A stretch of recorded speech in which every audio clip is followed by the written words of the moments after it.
Hey everybody, welcome to today's Bitcoin Minute. And today I'm going to spend a little bit of time talking about mostly the regulatory environment of Bitcoin and also some of the problems that we have. And I think one of the best quotes to start this off with was something I've been saying for a long time about how the Bitcoin is the wild, wild west right now.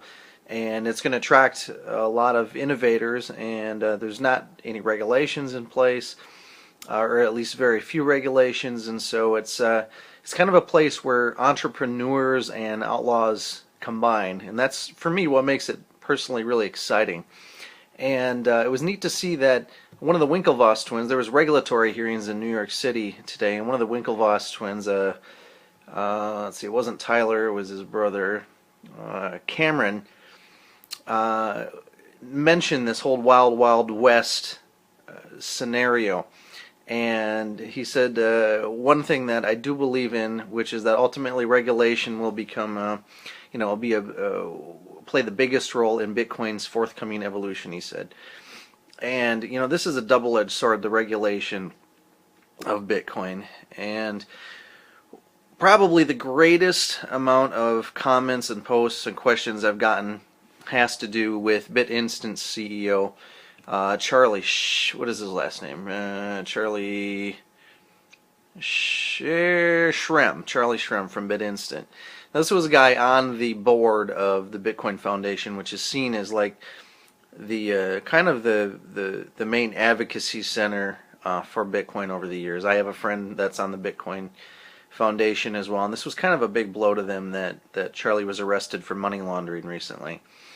And the main gist of why he was arrested, it sounds like, and the guy's not, he's not clean. There's a lot of gray areas, and he was fine by the looks of it, sliding amongst the gray areas. And so he got kind of tripped up on from what I understand, the turning a blind eye to the $1,000 a day limit on anonymous money purchases. And if you're a executive officer in charge of a company like his, you need to be reporting things, at least according to the U.S. government.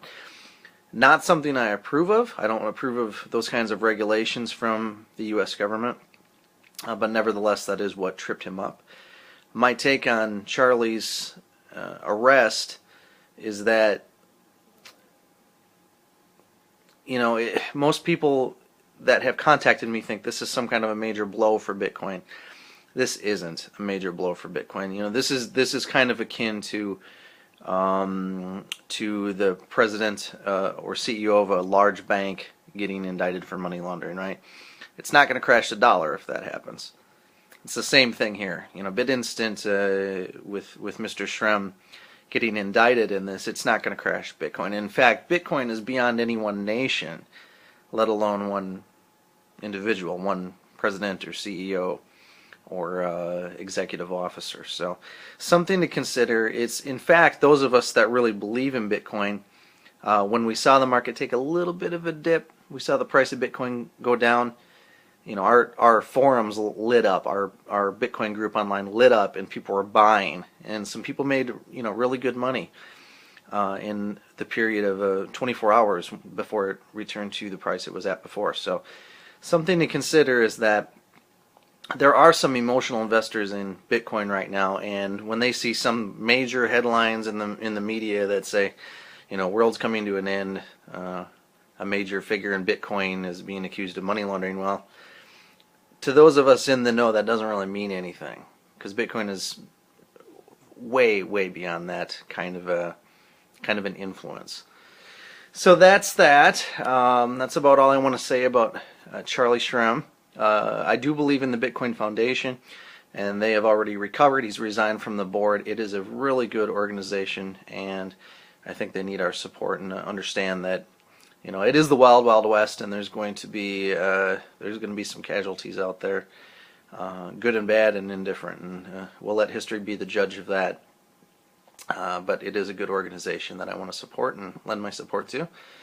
What other news do we have today I want to talk on here? The only other thing I really want to talk about is the State of the Union is happening tonight. I'm not watching it. I don't think that a gentleman that doesn't write his own speeches and believes in spying on millions of Americans without a warrant deserves my attention.